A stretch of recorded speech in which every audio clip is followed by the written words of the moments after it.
I'm Doug Leather, and I'm coming to you today from the magnificent Magalies Mountains, a 120-kilometer mountain range is west of Johannesburg. I'm talking to you today about customer centricity and the SCHEMA framework.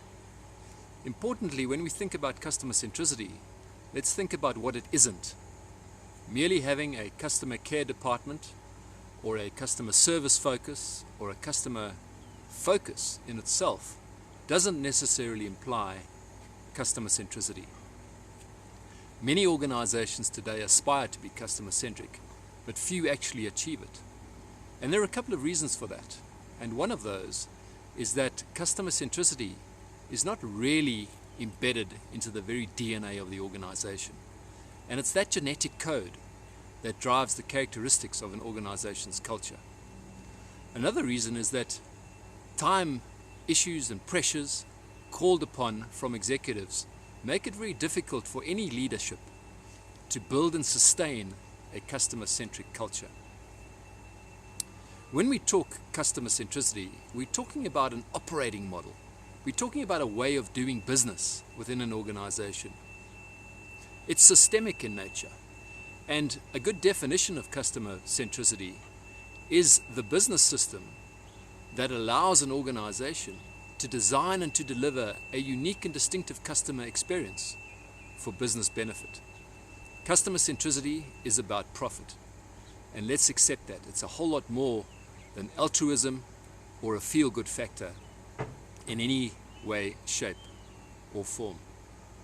Now, the SCHEMA methodology is a set of tools that we have that measure customer-centric capability within an organization in order to optimize customer returns, drives out and compares against global benchmarks, facilitates and helps with defining the future of the organization, helps define the change program in order to get an organization from where it currently is to where it currently wants to be, and importantly, motivates and justifies through a business case approach which helps in assisting calculating the ROI that's generated as a result of the implementation of a customer-centric program.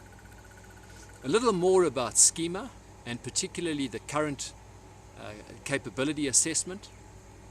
SCHEMA is a methodology that interrogates around 400 practices across an organization. And we look at that from three dimensions. From a foundational aspect, we interrogate a bunch of practices that address direction and leadership, people and culture, data management, which is absolutely key.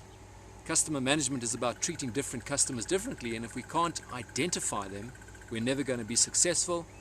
And of course, technology and systems which enable us to generate the appropriate insight. The second dimension deals really with the enabling factors within an organization. And here we interrogate and look at practices around insight and planning, around brand and proposition, around media and channels, around customer experience, around agility and workflow, and around measurement.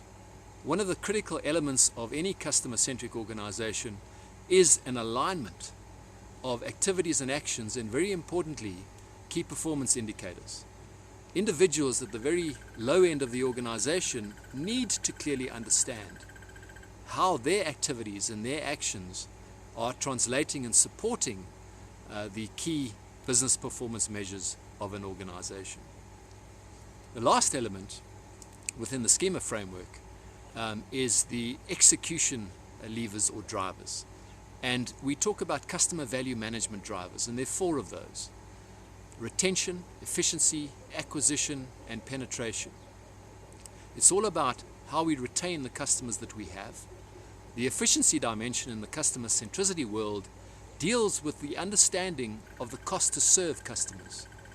If we recognize that we've got to treat different customers differently, and if we recognize that customers are not all created equal, then it's obvious that we will be justified to spend more on certain groups or certain segments of customers because there's going to be a greater return.